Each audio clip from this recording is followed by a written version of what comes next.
सभी पहचान ले तो घरों में भी काम आते हैं फेज टेस्टर। क्या काम आता है? किसी भी सर्किट में फेज आ रहा है या नहीं आ रहा है, फेज की उपस्थिति जांच करने के लिए इसका प्रयोग होता है फेज टेस्टर का प्रयोग है। ठीक है, इसे क्या बोलते हैं? टिप।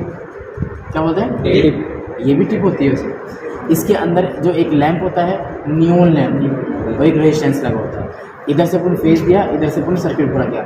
जैसे अपन 5 पिन सॉकेट होता है उसमें डालेंगे, डालने के बाद क्या होगा, ये लैंप जल जाएगा।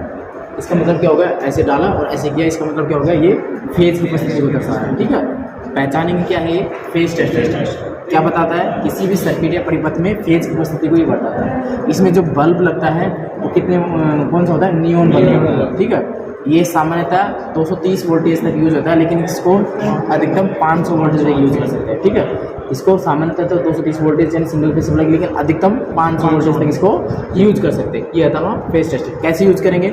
इसको सॉकेट में डाला और यहाँ से अपन ने टैप किया।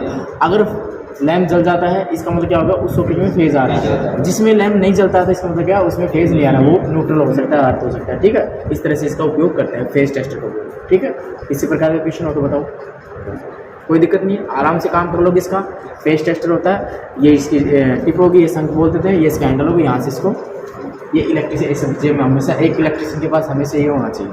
आपके पास भी है फेज टेस्टर होना चाहिए, खरीद लो 15-20 रुपये का, अच्छी क्वालिटी का होना चाहिए। ये होता है फेज टेस्टर, समझ गए ना? इसी प्रकार का कोई क्वेश्चन हो तो बताओ। क्लियर हो गया? चलो इसका क्लियर, स्टॉप। ये जो आपके सामने जो दिख रहा है ये क्या है? Wire stripper. क्या बोलते हैं इसे? Wire stripper. काम क्या आता है? जो वायर होता है ना, वायर, जैसे मान लो ये अपना वायर है, इसके ऊपर जो इंसुलेशन लगा हुआ है ना, उसको हटाने के लिए, छीलने के लिए इसका क्या होगा? वायर स्ट्रिपर का प्रयोग किया जाता है। इसको यूज करने के बाद इसके में एक लॉक लगा होता है, ये यहाँ एक इसका लॉक होता है, इस तरह से मैं देखूँ, ये लॉक लगता है।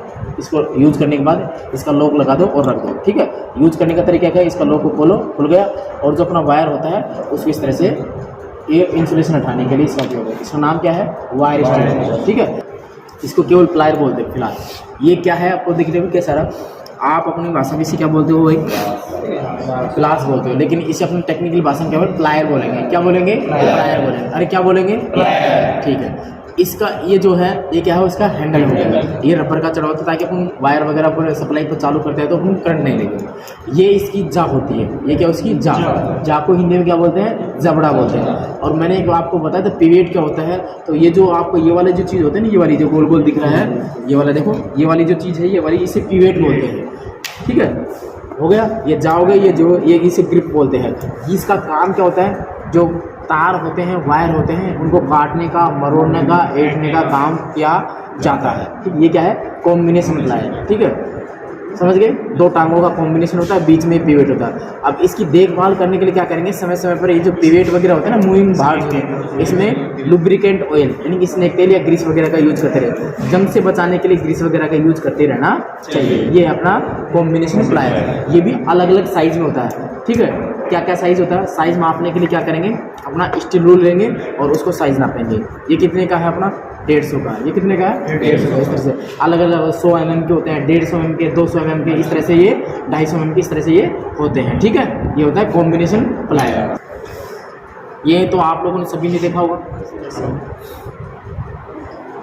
ये तो आप लोगों ने सभी ने देखा होगा। ये क्या है? क्या नाम है इसका? पेचकस। क्या नाम है? पेचकस। इसका नाम है पेचकस। इंग्लिश में बोलते हैं स्क्रू ड्राइवर। इसके नाम से स्पष्ट हो, पेचकस। पेच जो होता है ना, स्क्रू होते हैं, उनको खोलने के लिए और कसने के लिए, मतलब कि पेचों को खोलने और कसने के लिए इसका किसका प्रयोग किया जाता है? पेचकस का प्रयोग किया जाता है। इसके पार्ट्स के बारे में अगर जानकारी प्राप्त करेंगे तो ये क्या है? इसका हैंडल। ये वाला भाग इसका क्या होगा? शंख। एक इसकी टिप होगी, ये क्या होगी? टिप होगी। समझ गए? पेचों को खोलने के लिए और कसने के लिए इसका प्रयोग होता है पेचकस का। अब इसकी ये भी अलग अलग साइज के होते हैं, 150 mm, 200 mm, 250 mm। अब इसकी साइज मापने के लिए कैसे करेंगे? देखो, इसके लिए अपने ऐसे नहीं नापना पूरा, इस तरह से यहाँ नहीं नापना। इसकी साइज नापने के लिए ये वाला जो है ना, इसी को मापना है। यहाँ से लगाएंगे और यहाँ ये कितना दिख रहा है? 10, यानी कि 100 mm। ये कितना है? 100 mm का। अब मैं इसी प्रकार से दूसरा साइज लेके दिखाता हूँ आपको। ये आपको बड़ा दिख रहा है, इसका साइज नापने के लिए यहाँ से नहीं नापेंगे, ऐसे नहीं नापेंगे पूरा ले लिया, नहीं। इसकी साइज मापने के लिए क्या करेंगे? यहाँ से लिया और यहाँ से लिया, कितना हुआ? 25 यानी कि 250 mm। कितने का? ये कितने का था? 100। ठीक है, आवश्यकता अनुसार इनका उपयोग करेंगे। क्या? पेचों को खोलने कसने के लिए इसका प्रयोग किया जाता है। ठीक है, इसी प्रकार का क्वेश्चन और बताओ। क्लियर हो गया पेचकस? ठीक है।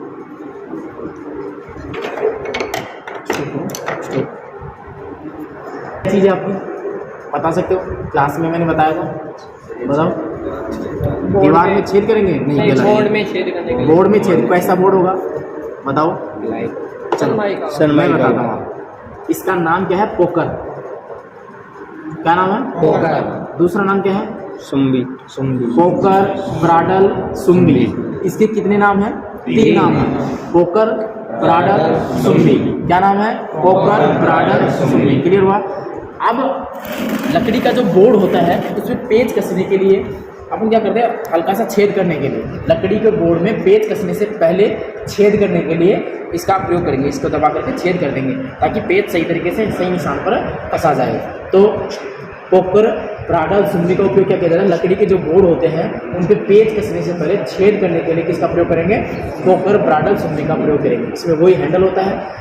जो फेरूल की बात कर रहे थे ना, ये वाली जो पार्ट्स होता है ना, ये वाला जो पार्ट्स होता है, ये वाला देखो, ये फेरूल होता है। इस लकड़ी के हत्थे को, हैंडल को फटने से बचाता है। क्या करता है? ये लकड़ी के हत्थे को फटने से बचाता है। ये इसका शंख होगा, ये इसकी टिप होगी, नुकीली भाग होता है। ठीक है, तो पहचान लो इसको। ये क्या है? पोकर। दूसरा नाम ब्राडल या सुम्बी होता है। काम क्या है?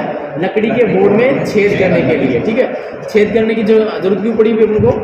पेच जो कसते हैं, पेचों को कसने से पहले थोड़ा सा हल्का सा छेद करने के लिए क्या करते हैं? पोकर या ब्राडल, सुम्बी का प्रयोग किया जाता है। ये इसका भाग हैंडल हो गया। हैंडल के आगे ये जो गोल गोल सा दिख रहा है आपको, ये क्या है? अपना फेरूल है। फेरूल का काम क्या है? इस लकड़ी को फटने से बचाता है। आगे इसका शंख हो गया, ये इसकी टिप हो गई। क्लियर हुई चीजें? क्या नाम है इसका? पोकर, ब्राडल, सुम्बी। इसका नाम क्या है बताओ? बताया था ना क्लास में, और मैंने स्मार्ट क्लास में दिखाया था। इसका नाम क्या होगा? याद है किसी को? ये क्या है? जिमलेट। इसका नाम क्या है बोलो? जिमलेट है। इसका ये क्या है? हैंडल। ये क्या है? और ये जो गोल गोल से दिख रहे हैं ना आपको, ये वाली जो चीज़ें दिख रही है ना गोल गोल से, देखो इस तरह से, ये गोल गोल से देखिए, इसे फ्लूट बोलते हैं। क्या बोलते हैं? फ्लूट बोलते हैं। आगे इसका ये क्या है? टिप हो गया। देखो थ्रेड से बने हैं, इसमें क्या है? थ्रेड से बने हैं। इस जिमलेट का भी काम क्या होता है? बोर्ड वगैरह जो होते हैं उसमें छेद करने का काम होता है। इस तरह से यूज़ किया और ऐसे छेद करने के, दबा करके इस तरह से ऐसे छेद करने के इसका यूज़ किया जाता है। लकड़ी के बोर्ड वगैरह में पेच वगैरह कसने के, जैसे पोकर का यूज़ करेंगे ना, उसी तरह से जिमलेट का यूज़ करते हैं। तो नाम क्या है इसका? जिमलेट। क्या नाम है? जिमलेट। इसका ये जो पार्ट्स, ये क्या है? हैंडल है। ये वाला शंख हो गया। और ये जो आपको जो राउंड से कट से दिख रही है, किसी क्या बोलते हैं? फ्लूट बोलते हैं। क्या बोलते हैं? फ्लूट बोलते हैं। आगे ये क्या है? थ्रेडिंग होगी। ये क्या होगी? थ्रेडिंग होगी। काम क्या आता है इसका? बोर्ड वगैरह में छेद करने के लिए यूज़ किया। क्लियर हुआ चीज़ें? इसी प्रकार का कोई क्वेश्चन? चलो नेक्स्ट की बात करते हैं। ये क्या है? ये भी एक तरह से प्लायर ही होता है। अपनी आम भाषा में से क्या बोलते हैं? पिंसर बोलते हैं। इसे ये विकर्ण प्लायर बोलते हैं। जैसे अपने बोर्ड वगैरह जो होते हैं उसमें कील वगैरह को निकालने के लिए इसका प्रयोग किया जाए। वही इसका हैंडल हो गया, ये इसकी जा हो गई। ठीक है, जैसे अपने बोर्ड वगैरह लगा रहे हैं, वायरिंग करते हैं ना इलेक्ट्रिशियन, तो बोर्ड वगैरह यूज़ करेंगे। बोर्ड वगैरह में कील वगैरह लगाते हैं, तो कील वगैरह तिरछी बाकी चलेगी, तो उसको कील को निकालने का सिर्फ लगाया और कील को फाड़ने के लिए क्या करेंगे? इसका प्रयोग किया जाएगा। ठीक है, लेकिन ये एक तरह से प्लायर ही होता है, जिसे अपना आम भाषा में पिंसर बोलते हैं। ये क्या है अपना? बताओ, देखा हुआ कभी पहले? क्या है इसका? सबसे पहले तो इसकी बात करते हैं। ये क्या है अपना? क्रीपिंग टूल्स या क्रीपिंग प्लायर्स। क्रीपिंग टूल्स या क्रीपिंग प्लायर्स। क्रीपिंग प्लायर्स का उपयोग आप लोगों ने देखो डिश वगैरह लगाते हैं। केबल का जो अंतिम सिरा होता है, जैसे मान लीजिए केबल अपनी, इस केबल का अंतिम सिरे पर जो लग गया थिम्बल्स को बिठाने के लिए, सेट करने के लिए, ताकि वो सिरे सही तरीके से सेट हो सके और दूसरे कनेक्शन अपन ले सकते हैं। लग और थिम्बल्स को सेट करने के लिए क्रीपिंग प्लायर्स का प्रयोग किया जाता है। ठीक है, ये इसका हैंडल हो गया, ये इसकी जा होगी, ये इसका लोक नट होगा। इसको खोलेंगे, खोलने के बाद देखो इसको यूज करने के लिए ऐसे इसको सेट किया और एक मिनट इसको पकड़ना है इसे। अब मान लो ये इसकी ये वाला है, ये अपना लगे थिम्बल से, इसको यहाँ सेट करने के लिए क्या करेंगे? मैं और इसको दबाऊंगा मैं यहाँ से इस तरह से और ऐसे जोर से बीस दूंगा। बीसने के बाद क्या होगा? ये जो लग और थिम्बल से यहाँ सेट हो जाएगा और निकलेगा नहीं। केबल के अंतिम सिरे पर लग और थिम्बल्स को सेट करने के लिए किसका प्रयोग किया जाता है? क्रीपिंग प्लायर्स का प्रयोग किया जाता है। ठीक है, इसको यूज करने के बाद वापस इसको लोग को अपन सेट कर देते हैं। ठीक है, ये हो गया अपना क्रीपिंग प्लायर्स। अच्छा, नेक्स्ट की बात करते हैं। अपना क्या है? आप लोगों ने सभी ने देखा होगा, ये क्या है? मल्टीमीटर। ये क्या है? मल्टीमीटर। ये दो प्रकार का होता है, एनालॉग और डिजिटल, एनालॉग प्रकार का और डिजिटल प्रकार का। देखो एनालॉग और डिजिटल समझेंगे कैसे, देखो इसमें सुई दिख रही है, इसे पॉइंटर बोलते हैं या स्केल बोलते हैं। ये जो है नीडल्स हैं, देखिएगा ये अगर स्केल होता है, सॉरी ये नीडल होती है, इसका मतलब क्या होगा, एनालॉग टाइप्स का होता है। कैसा हो ये एनालॉग प्रकार का। यदि इसमें नंबरिंग होगी, जैसे यहाँ पर इस नीडल्स की जगह नंबरिंग आने लग जाए, जैसे डिजिटल टाइप होगा, जैसे घड़ी यूज कर देते ना, घड़ी में नीडल्स होती, सुई होती थी, उसको देख कर अंदाजा सही तरीके से एग्जैक्ट वैल्यू नहीं बता रहे। आजकल क्या होने लग गया, 5:54 नैनो सेकंड सब कुछ क्लियर होने लग गया है। तो डिजिटल में डाटा एक्यूरेसी अच्छी आती है एनालॉग की बजाय, ठीक है। सॉरी, अब इसका काम क्या है, इसका नाम तो पता चल जाए आपको। मल्टीमीटर होता है कितने प्रकार का, 2 प्रकार का, एनालॉग और डिजिटल। एनालॉग में क्या होता है, नीडल्स होती है, डिजिटल में डिजिट्स में दिया जाता है आंकड़े। तो अच्छी चीज़ कौन सी होगी, डिजिटल वाली। डिजिटल में एक्यूरेसी अच्छी होती है, ठीक है। अब इसका यूज करने के लिए क्या करेंगे, इसका यूज देखो, आप उनको किसी चीज़ का, किसी भी सर्किट का प्रतिरोध मापना है, करंट मापनी है, वोल्टेज मापनी है, इसको मल्टीमीटर, मल्टी का मतलब एक से अधिक काम कर रहा है, ठीक है। इसके द्वारा अपन प्रतिरोध माप सकते हैं, जिसे अपन रेजिस्टेंस बोलते हैं, करंट माप सकते हैं जिसे अपन धारा बोलते हैं, और वोल्टेज माप सकते हैं, ठीक है। तीनों चीज़ें से मेजरमेंट कर सकते हैं। इसका ये जो स्विच होता है, इसे क्या बोलते हैं, सेलेक्टर स्विच। इसे क्या बोलते हैं, सेलेक्टर स्विच। जो भी राशि अपन को मापनी है उसको सेलेक्ट कर देंगे। जैसे मान लो मेरे को डीसी वोल्टेज मापना है, एसी वोल्टेज मापना है, या फिर मेरे को प्रतिरोध मापना है, या फिर मेरे को धारा मापनी है, इसके ऊपर लिखा हुआ। इसमें एक कॉमन लिखा हुआ है और ये आउटपुट के लिए कॉमन वाली लगा देगा। और जिस भी राशि को मापनी है वहाँ पर मैं, जैसे मान लो डीसी वोल्टेज है, डीसी वोल्टेज को सेट कर दूंगा और कॉमन, और यहाँ से लीड में आउटपुट लगा करके डीसी वोल्टेज मेजर कर लूँगा। इसी तरह से एसी वोल्टेज मापनी है तो एसी वोल्टेज पर सेट करूँगा इसको, और लगा कर कॉमन वाले और चेक कर लूँगा, ठीक है। नाम क्या है, मल्टीमीटर। कितने प्रकार का, 2 प्रकार का, एनालॉग और डिजिटल। काम क्या आता है, प्रतिरोध, धारा और वोल्टेज मापने का। पहचान लोगे, इसका यूज होता है। आपका बहुत ही इम्पोर्टेंट है। मोबाइल की शॉप पर होता है, आप किसी भी चीज़ को सोल्डरिंग करते हो, सबसे पहले बात करते हैं इसका नाम क्या है, सोल्डरिंग आयरन है। इसका नाम क्या है, सोल्डरिंग आयरन। ये इसकी पावर सप्लाई कवर हो गई, ये इसका हैंडल हो गया, ये इसका आगे वाला, ये इसकी टिप होती है, ये कॉपर की वगैरह की बनी होती है, ठीक है। अब इसका यूज़ क्या होता है, किसी भी तार को अपन जोड़ते हैं, समझ रहे हो, टाका लगाने का, सिंपल सी भाषा में बात करते हैं, टाका लगाने के लिए सोल्डरिंग आयरन का प्रयोग किया जाता है। इसको सप्लाई में अपन लगाएंगे और ये गर्म हो जाएगा। सोल्डर वायर लिया, सोल्डर वायर जैसे मान लो जो अपना सोल्डर अपने पास अभी है नहीं, लैब में है, उसको रख करके टाका लगाने के लिए इसको ये गर्म करेगा, इसको पिघला लगेगा, सोल्डर वायर को पिघला करके टाका लगाने के काम में आता है, ठीक है। समझ में आ गया, ये सर सोल्डरिंग आयरन, ठीक है। इसका यूज में लेते हुए क्या ध्यान रखना है, इसको लगाएंगे सप्लाई में, 4 से 5 मिनट तक चेक करेंगे ये गर्म तो नहीं हो रहा है। ऐसे हाथ लगा के चेक नहीं करेंगे, ऐसे महसूस कर लेंगे वो गर्म हो रहा नहीं आ रहा, हीट रहा, ठीक है। इसको यूज़ करने के लिए इस तरह से पकड़ेंगे, ठीक है। ऐसे नहीं यहाँ से पकड़ लिया आपने, ये गलत है तरीका। ये गर्म रहेगा, ये अपना करंट भी लग सकता है, क्योंकि ये कंडक्टिव मेटल हो गया। यहाँ से पकड़ के अपन को कैसे भी दूँगा, इस तरह से अपन को यूज करना, ठीक है। आराम से सावधानीपूर्वक यूज करना। इधर से अपन क्या लेंगे, सोल्डर वायर लेंगे, उसको पिघला करके टाका लगाने के लिए यूज करेंगे। इसके फिर करेंगे, पहचान लोगे इसको। चलो नेक्स्ट चीज़ पे हम, ये है आपका हैमर। ये क्या है, हैमर, जिसे आप लोग क्या बोलते हो, हथौड़ा, ठीक है। इसका ये जो पार्ट्स है ना, ये वाला जो पार्ट्स, ये क्या है, हैंडल। इसे क्या बोलते हैं, हैंडल। ये किस प्रकार का हैमर है, बॉल पिन हैमर। अरे ये कैसा दिख रहा है, बॉल सा दिख रहा है ना, बॉल, इसलिए इसका नाम क्या पड़ गया, बॉल पिन हैमर पड़ गया। अब इसके पार्ट्स की बात करेंगे, तो इसका हैंडल हो गया, ये इसकी बॉल होगी, ठीक है। ये इसका वेज, ये इसका फेस। काम क्या आता है, कीलों को ठोकने के लिए, चद्दर को सीधा करने के लिए, ऐसे, ठीक है, ठोकने के लिए काम में आता है। वेट के हिसाब से, वजन के हिसाब से अलग अलग होता है। ये कितना है, 0.75 kg, 750 ग्राम, ठीक है।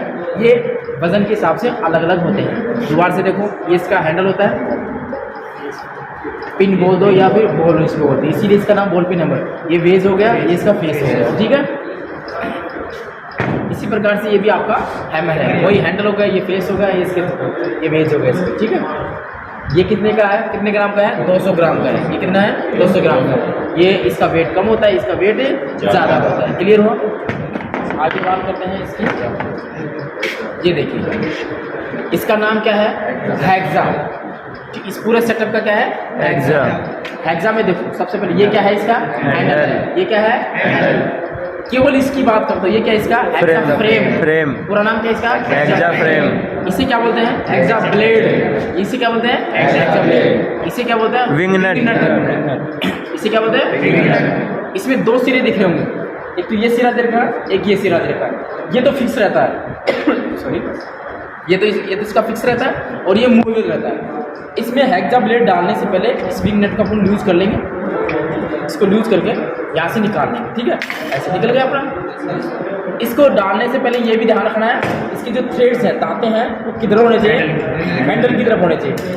ऐसे नहीं, ये दांते क्या है, इधर तरफ। आप देखो दांते किधर दिख रहे हैं, हैंडल की तरफ। तो इसमें डालने से पहले इस तरह से लगाऊंगा। ये देखो मूवेबल पार्ट था, इस तरह से लगा करके आराम से, इसको ज़्यादा ना तो टाइट करना है ना ज़्यादा ढीला करना है। इस तरह से लगा करके लगा लिया। अब विंग नट को मैं सेट करूँगा।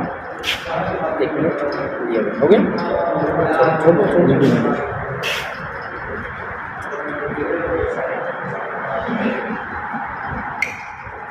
इसको ज़्यादा टाइट भी नहीं करनी है, ज़्यादा लूज भी नहीं रखना है। इसको यूज करेंगे ना तो लूज रखेंगे टूट जाएगी, ज़्यादा टाइट करेंगे तो वैसे खिंच जाएगा। इतना करना अपने हिसाब से कि सही तरीके से प्रॉपर वे में सेट हो जाएगा, ठीक है। इस तरह से इसका यूज करते हैं। दोबारा से देखिएगा, ये हैंडल है, ये इसका फ्रेम है, ये इसका विंग नट है, ये हेक्सा ब्लेड है। इसकी भी होती है हाई कार्बन स्टील की बनी होती है। इसको लगाने के लिए क्या सावधानी बरतनी है, इसके जो दांते हैं, थ्रेड्स हैं, वो किधर होने चाहिए, हैंडल की तरफ होने। इसके दांते किधर होने चाहिए, हैंडल की तरफ। समझ गए। यूज करने के लिए क्या करोगे, इसका अपन जब वर्कशॉप में यूज करेंगे उस टाइम इसका प्रैक्टिकल करके दिखाएंगे, ठीक है।